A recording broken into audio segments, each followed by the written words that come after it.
¿Dónde está la noticia? Te contamos lo que sucede en el país y en el mundo. Casamiento de Vidal y de Quique Sacco. La diputada nacional y precandidata presidencial de Juntos por el Cambio, María Eugenia Vidal, y el periodista Enrique Quique Sacco celebraron su casamiento en una fiesta íntima en San Antonio de Areco. Según indicaron fuentes del entorno de la pareja, la celebración tuvo lugar en la estancia El Rosario y contó con la participación del círculo íntimo de ambos. Noticias. Conmoción en Estados Unidos, decenas de muertos por un tornado. Los temporales no dan respiro en el territorio estadounidense luego de la ola de nevadas e inundaciones en California. El fin de semana, un tornado grande azotó al estado de Mississippi, provocando al menos 26 muertes. Estoy devastado por la destrucción y por la pérdida de vidas que han causado estas tormentas, manifestó Tate Reeves, gobernador de Mississippi, después del temporal. Más radio. Más música en otoño. Ciudad FM 90.5.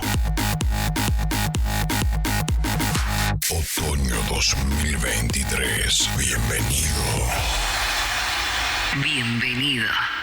Estás en Mañanas de Ciudad.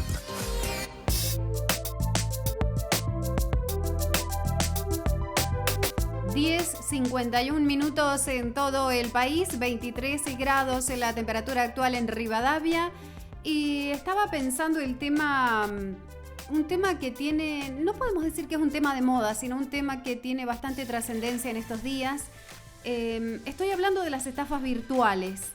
Al hablar de estafas virtuales, tenemos que pensar que son estafas que se realizan no de manera directa acá con la realidad, cuando uno va a un negocio u otro, sino más bien que funcionan en el ciberespacio. ¿Qué tiene que ver esto? Es cuando se utilizan dispositivos electrónicos a través de las redes sociales. Es un tema actual, es un tema que preocupa y es un tema del cual muchas veces no manejamos cierto tipo de información que es importante tanto para prevenirnos como también para ver cómo asesoramos a los demás. Para que me explique un poco más y explayarnos en este tema súper importante de las estafas virtuales, vamos a hablar con Estefanía Araya. Ella es abogada y qué mejor que tiene palabra autorizada para darnos este tipo de información. Estefanía, ¿me escuchás? Buen día. Sí, buen día. ¿Cómo están? ¿Cómo estás, Estefanía? Un gusto, bienvenida. Muy bien, bueno, muchas gracias por la invitación, en primer lugar. Un gusto siempre participar y poder brindar un servicio que les sea útil. Así que... Totalmente. Este es un tema súper importante. Primero, agradezco tu tiempo, agradezco la disponibilidad y agradezco la comunicación telefónica. Bueno, muchas gracias a ustedes. Bueno, Estefanía, empecemos, introduzcámonos en este tema. ¿Es una nueva modalidad esta del tema de las estafas virtuales? Sí, bien, bueno, es verdad que es nuevo, quizás relativamente nuevo. Lo que ocurre con este tipo de delitos es que va mutando a medida que pasa más el tiempo, se hace mucho más complejo y se va haciendo cada vez más amplio. En un primer momento, como tradicionalmente teníamos las estafas que se hacían de formas presenciales, y es así como está plasmado y está penado en el Código Penal argentino, ¿sí? La estafa tradicional, en la que una persona, mediante una ardid o engaño, logra obtener un beneficio de otra persona. Esto es lo que tradicionalmente estaba previsto en el Código Penal, ¿sí? Y está todavía actualmente así. A medida que han pasado los años y con toda la innovación tecnológica, estas estafas pasaron de ser presenciales a tener nuevas modalidades de comisión, ¿sí? En estas nuevas modalidades, donde están involucradas las nuevas tecnologías, en un principio comenzaron a realizarse de forma telefónica. Luego pasó de ser de forma telefónica a través de determinadas plataformas virtuales, para hoy en día terminar, o no terminar, porque esto, a ver, en la misma mutación que les menciono, esto puede adquirir una nueva modalidad. Hoy día se realizan a través de las redes sociales. Entonces tenemos esta naturaleza de lo que hace a las estafas virtuales que cada vez se vienen haciendo más complejas, ¿sí? Porque aparecen nuevas modalidades de comisión de esta estafa tradicional en la que una persona, mediante un engaño, porque en definitiva con palabras simples ocurre esto, una persona valiéndose, ¿sí?, de una determinada herramienta, a través de una plataforma virtual, a través de una red social o a través de una llamada telefónica, logra engañar a otra persona, y esta persona, al caer en ese engaño, lo que hace es acceder a una determinada conducta. Por ejemplo, acceder a brindar sus datos personales, acceder a otorgar claves, acceder a en los datos personales, por ejemplo, datos que son solamente nombre, domicilio, pero ese acceso, ese primer acceso, ¿sí?, posibilita de forma engañosa acceder mucho más allá de esto. Entonces ahí, en ese acceso oculto que se da en este tipo de delitos, es donde como resultado tenemos el perjuicio mayor. Es decir, que por esa llamada, quizás donde la persona recibe, mencionándole que se ha ganado un premio, por ejemplo, ¿sí?, para poner un ejemplo sencillo, que se ha ganado un premio y que necesita brindar sus datos para poder concretar que reciba el premio. Bueno, en ese primer paso en el que la persona accede engañosamente, sea por el motivo que fuera, ¿sí?, luego el resultado es mucho más perjudicial, porque después lo que ocurre es que la persona ingresa a su celular a ver su cuenta bancaria y no tiene el dinero disponible, se da cuenta que le debitaron el dinero que tenía en su cuenta, o que tiene un préstamo que nunca solicitó y que nunca consintió, o que de repente se le acredita un dinero y que han habido sucesivas transferencias a otras personas, terceras personas de las cuales no tiene ni idea y que no conoce. Entonces, bueno, esos son un par de ejemplos de las modalidades más frecuentes de estafas virtuales, ¿sí? Ahora, pensaba, Estefanía, como usuaria o como usuario, lo voy a generalizar, como usuario de las redes sociales, ¿cómo protegerse frente a estas estafas virtuales? Porque muchas veces, hay una dinámica detrás que, por ejemplo, te pueden decir, el famoso cuento del tío, te dicen, utilizan organismos o instituciones públicas de renombre, como por ejemplo, te estamos llamando de ANSES, te llamamos de, de cualquier organismo u organización que son, digamos, reconocidas. ¿Cómo no caer ahí en el cuento del tío?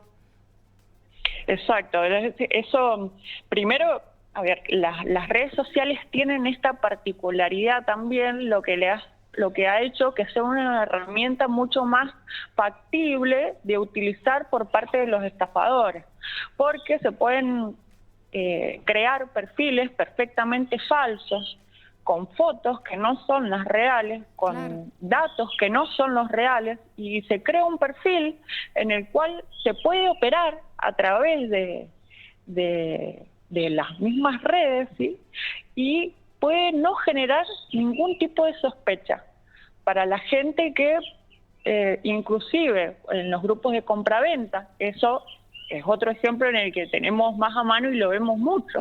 Cuando uno se mete a los grupos, los grupos de compraventa, donde se ofrece todo, ¿sí?, no solo bienes muebles o bienes inmuebles, sino que también se hace oferta, por ejemplo, de otorgar préstamos sin veraz, donde muchas veces vemos, financiera o mutual otorga préstamos sin veraz, accede a tu préstamo sin ningún requisito, sin bono de sueldo.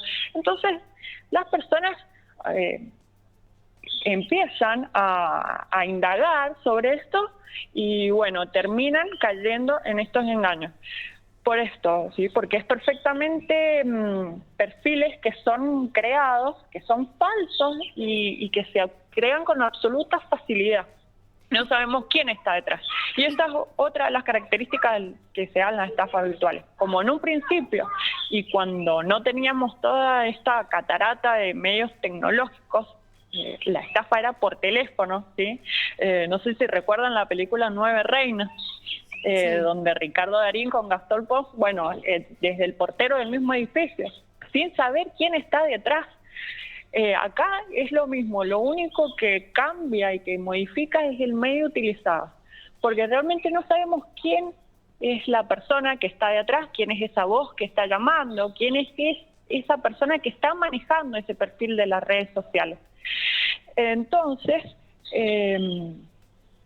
eso hace que cada vez debamos dotarnos de más herramientas que puedan asegurarnos que nosotros podemos imbuirnos en ese comercio virtual o electrónico para evitar ser víctimas de estas situaciones, ¿sí?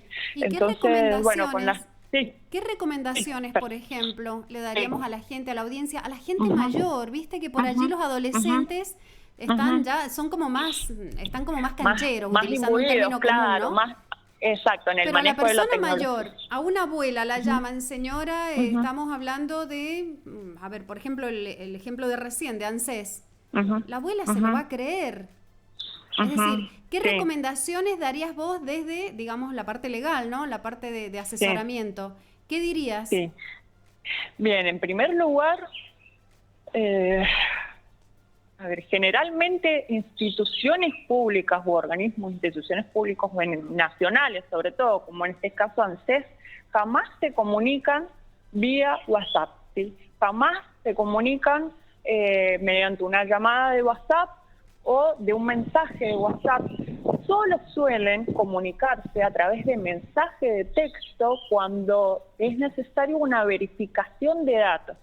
Pero inclusive en la misma página de ANSES, cuando uno accede, hay una leyenda al final de la página donde menciona esto, ¿sí? Entonces, en primer lugar, a la gente mayor, ¿sí?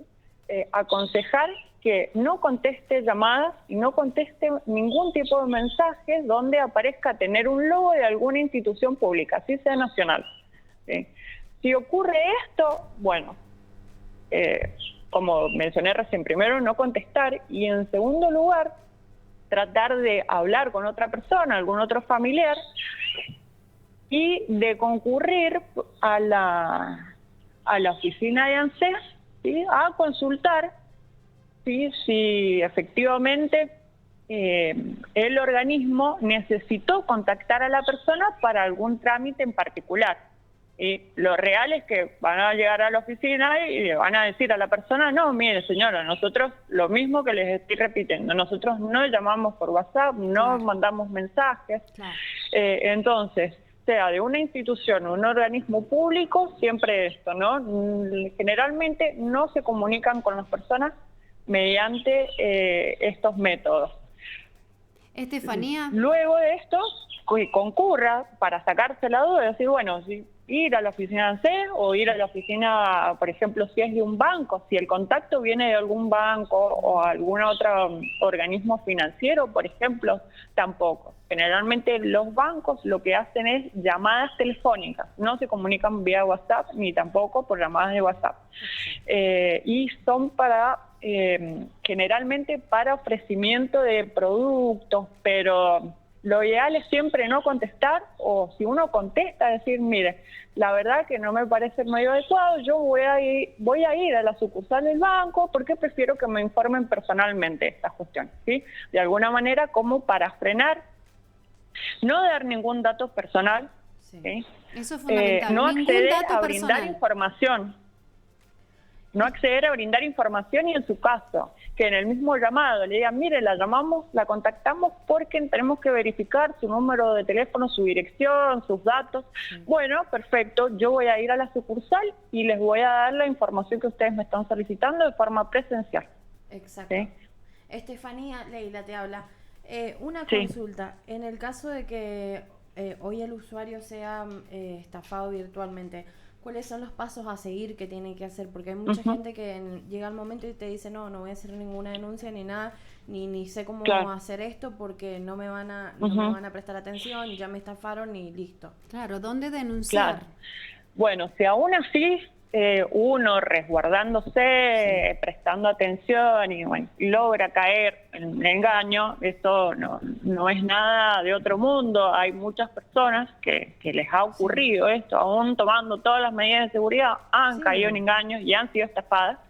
En primer lugar, hay que identificar el medio y de dónde proviene esa estafa, ¿sí? Por el medio en la que se podría haber consumado. Por ejemplo, si es lo típico, yo entro a la aplicación de mi banco, ¿sí? Y veo que no tengo un dinero disponible. Bueno, inmediatamente identificar en el momento en el que ese dinero se fue de mi cuenta, ¿sí? Y empezar a hacer un camino lógico de memoria recordando qué fue lo que hice, ¿sí? Entonces pensar, bueno, a ver, ese día sí, yo fui, pagué, usé Mercado Pago para pagar una boleta, hablar con tal persona, ¿sí? Ir haciendo como esos recordatorios previos a el momento en el que efectivamente me sale desde mi aplicación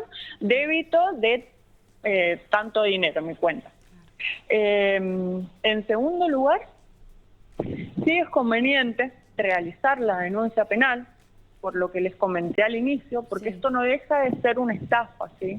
Y si bien cuando uno va a hacer la denuncia, se califica de esta forma como estafa genérica por el artículo 172 del Código Penal, bueno, es perfectamente viable que se inicie una investigación a los fines de que se identifique a los responsables de esta estafa. ¿Cómo se realiza esa denuncia? Concurriendo a la oficina fiscal, a la comisaría que esté más cerca del domicilio. Exacto. Donde vive la persona.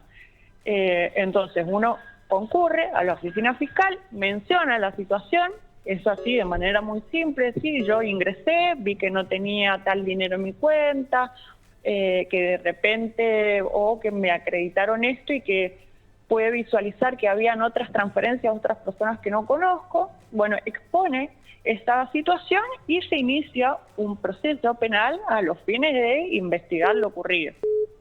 Y en tercer lugar, por ejemplo, en el caso de que sea una cuenta de determinado banco, sea público o privado, en el cual yo tenía ese dinero que no tengo, concurrir a la sucursal del banco a brindar la misma información, hacer la misma exposición de todo esto ya con la constancia de denuncia penal en la mano, ¿sí?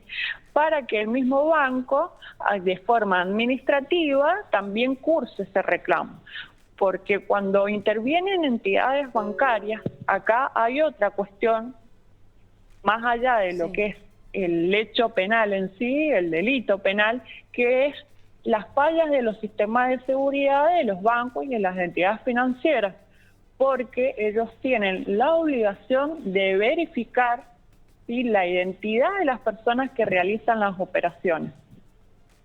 Entonces, yo tengo que ir al banco y decir, mire, yo tenía este dinero en mi cuenta, de repente entro a la aplicación, veo que este dinero no está, yo no he hecho ninguna operación, yo no he firmado nada, yo no les di las claves a nadie, es más, vengo de la oficina fiscal y hice la denuncia, acá tengo la constancia de la denuncia en la mano, ¿sí? Porque el banco tiene esta obligación y administrativamente tiene que encauzar ese reclamo, porque todos y todas somos usuarios de ese servicio que brinda esta entidad financiera, ¿sí? Exacto. ¿Qué ocurre? Luego de esos 3 pasos, como a modo muy sencillo, que es lo que tenemos que hacer en primer lugar, y bueno, estar pendiente del curso de la investigación penal y estar pendiente de la respuesta que nos va a brindar la entidad financiera por el reclamo administrativo que hemos encauzado. Una vez que veamos que no hay respuesta administrativa y quizás no quede otra que iniciar la vía judicial, ¿sí? Por esto que te menciono, la obligación de seguridad que pesa en cabezas de los bancos, ¿sí? De verificar y tomar todas las medidas extremas para siempre confirmar que la persona que realiza las operaciones desde la cuenta es efectivamente quien es titular de esa cuenta. Sí. Te hago una consulta, Estefanía. Sí. Bueno, estas estafas se están viendo cada vez más permanentes, más con mucho... hoy en día la sociedad te dice fue estafado virtualmente. Los bancos, acá viene la pregunta importante que es de la que se habla mucho. ¿Los bancos hoy en día, ante estas estafas virtuales, están respondiendo al usuario? Mira, hay una variedad de respuestas.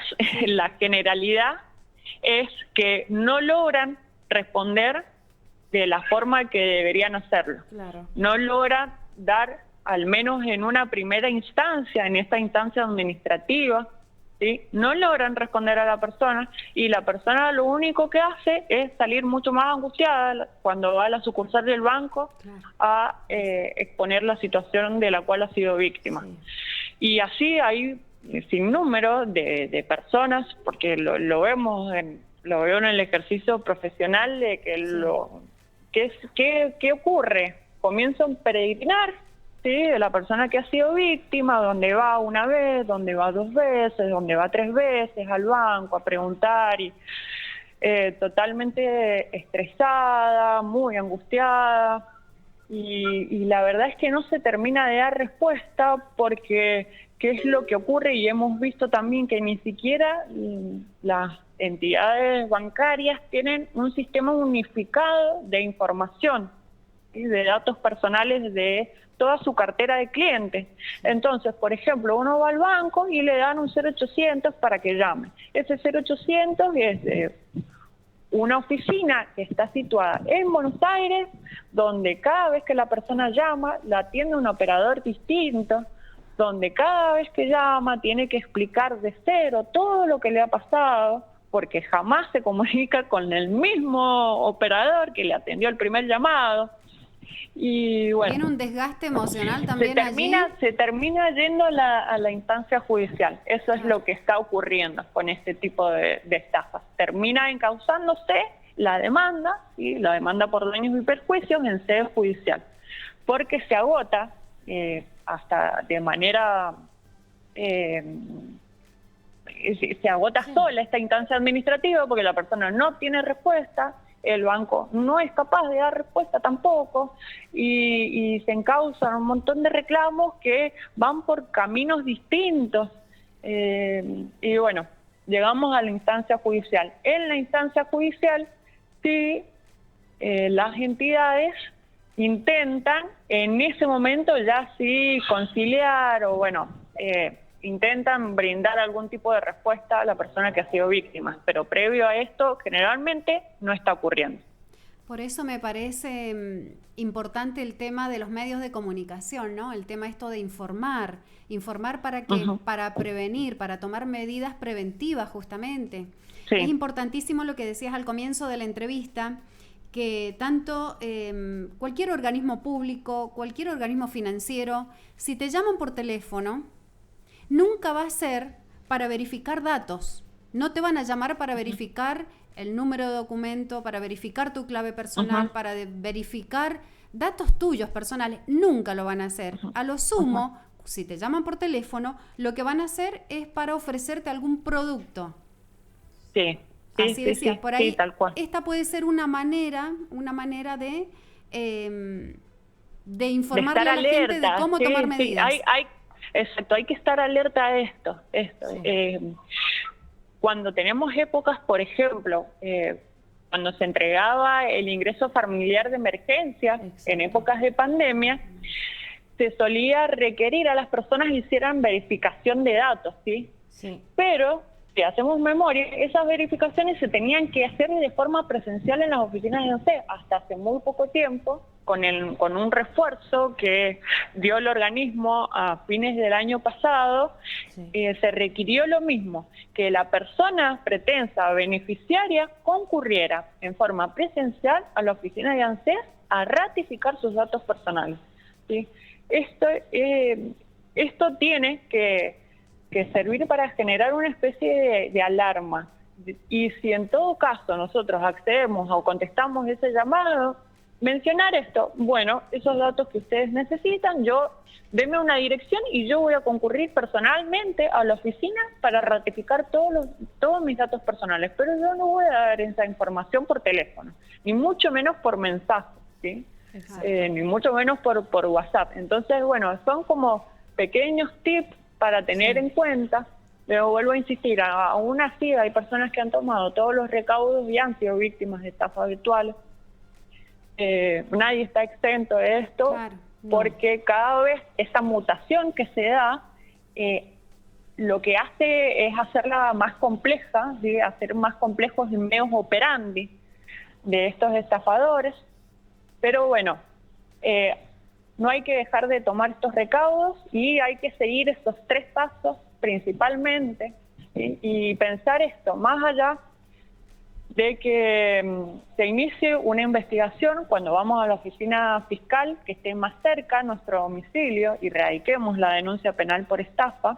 ¿Qué ocurre acá en el este, en la tercera circunscripción? No tenemos una unidad fiscal especializada. Eso dificulta la investigación en sí, porque, por ejemplo, a diferencia de lo que ocurre en la primera circunscripción, lo que es el Gran Mendoza, los departamentos de El Pan, Guaymallén, esta primera circunscripción judicial, por resolución del procurador, tiene una unidad fiscal especializada, ¿sí? ¿Qué significa esto? Que es una unidad fiscal donde hay una Secretaría de Delitos Informáticos. O sea, fíjense lo que ayuda esto a poder investigar para llegar a identificar esos estafadores que estuvieron atrás de ese perfil de Facebook, de esa llamada de teléfono, que estuvieron atrás de esa computadora enviándome el mail para que yo ingresara, proporcionando mis claves. ¿Qué ocurre en la zona este? No tenemos una unidad fiscal especializada, ni mucho menos una secretaría, ¿sí?, especializada. Entonces, estas denuncias terminan cayendo en las mismas fiscalías de instrucción que tenemos situadas en los departamentos de Junín, Rivadavia, San Martín, Santa Rosa y La Paz. Sí. Pero no deja de ser importante, ¿sí? Más allá de que a veces uno piensa, no, ¿para qué voy a hacer la denuncia si no voy a obtener nada? Igualmente, nosotros aconsejamos radicar la denuncia. Exacto. Porque cuando la persona se va al banco con la constancia de denuncia en la mano, no es lo mismo a irse sin una denuncia penal. A veces la persona llega a la sucursal del banco y lo primero que le dicen, bueno, señor, señora, vaya a realizar la denuncia penal, váyase a la fiscalía a hacer la denuncia y después venga con la constancia de denuncia. Entonces, no es menos importante y es algo que, más allá de que sea difícil lograr identificar a los responsables, bueno, no es algo que no debe dejar de hacerse. Exacto. ¿Sí? Voy a tomar el espacio porque ahora en lo que vos hablabas y yo haciendo un poco de memoria, hasta hace un mes atrás, más o menos exactamente, venía a tu domicilio un hombre vestido de traje y uniforme que venía desde el banco, venía a la casa, te golpeaba la puerta y te decía que venía desde el banco y quien tuviera la plata guardada en dólares tenía que cambiarla porque ya no tenía valor. Entonces, ¿qué hacía? Esto ha pasado en los casos de gente mayor que está adentro de su casa y no, la verdad que por ahí no le dan la información o caen en estafa.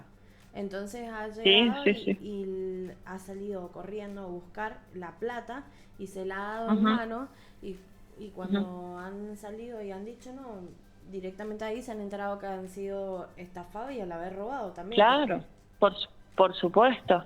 Sí, imagínense que esto jamás ha ocurrido ningún operario de ninguna banca pública o privada visita en los domicilios a sus clientes. O sea, jamás, en ningún lugar. Nunca ha ocurrido ni ocurre ahora. Entonces, inmediatamente tenemos que tener en cuenta esto, las personas mayores o personas que viven solas, que por ahí no tienen a alguien a quien consultarle en ese momento, no acceder a ningún tipo de información, ni mucho menos a esto, ¿no? Ante el requerimiento de proporcionar dinero con este argumento de que hay que cambiar el dinero, hay que renovar los billetes. No, eso no ha ocurrido nunca ni ocurre ahora. Los operarios de los bancos llegan al banco y se van del banco y ahí es donde cumplen todo su horario laboral. ¿Sí? Jamás visita a ninguna persona de su cartera de clientes en el domicilio de forma presencial. Estefanía. Así que, sí. Conozco, por ejemplo, personas jóvenes con respecto a este tema, ¿no? De la logística que utilizan, la dinámica, porque si bien hay muchas personas que están involucradas en esto de las estafas virtuales, ¿no? Conozco chicos jóvenes, por ejemplo, que les hacen depositar una cantidad determinada de dinero y les dicen que se han ganado, por ejemplo, un 0 kilómetro. Y son estafados con el dinero y ellos mismos van y colocan hacen un traspaso, ¿no? De dinero. Exacto. Y que vos hablas con ellos y te dicen, pero es que, y se creen el cuento del tío. Es decir, a veces lo hacen pero tan bien, son tan sigilosos, tan, una logística, como decía recién, una logística tan detallista, que hay muchas personas que por allí manejan muy bien la tecnología, son chicos jóvenes y caen igual. Sí. Es decir, ¿hasta qué punto estamos también resguardados, no? No, por eso mismo, porque esto va mutando. O sea, cada día aparece un modus operandi nuevo, una herramienta más que utilizar, y es verdad de que en la generalidad de los casos no tenemos una sola persona atrás, sino tenemos 2 o 3 personas, un grupo de personas que funciona a modo de grupo logístico. Esto es real. Mientras más complejo el perjuicio, si más grande es el perjuicio que se quiere generar, a veces se da la intervención de más de una persona. Pero ocurre esto, la mutación de este tipo de delitos que hace cada vez más complejo, ¿sí?, desentrañar la responsabilidad de quienes están atrás. La herramienta sigue siendo la misma, hacer caer a la persona en un engaño. Claro, ¿sí? Es un engaño. El objetivo, la principal intención es engañar a la persona. ¿Para qué? Engañarla para que compre, para que otorgue sus datos personales, para que otorgue sus claves, para acceder a dar el dinero con esta información de que es necesario cambiar los billetes. O sea, la intención fija es hacer caer a la otra persona en el engaño. Por eso esto no deja de ser una estafa como tradicionalmente ha sido siempre. ¿Sí? Lo que va mutando es el modo operandi y la herramienta de la cual se valen los estafadores para lograr su cometido. Bueno, Estefanía, agradecemos muchísimo tu tiempo, agradecemos muchísimo cómo te has explayado para profundizar sobre este tema tan importante que tiene que ver con los delitos virtuales o el ciberdelito o los engaños, como es más común, una palabra más simple. Agradecemos muchísimo tu tiempo y seguramente vamos a tener otra comunicación en el transcurso de la semana. Bueno, no, por favor, muchas gracias a ustedes y espero haber sido útil con la información y bueno, sí, que sirva a todas las personas para tener estas señales de alarma y para saber cómo actuar, ¿sí?, en el caso de que lleguen a ser víctimas de este tipo de situación. Así que bueno, 1.000.000 de gracias a ustedes.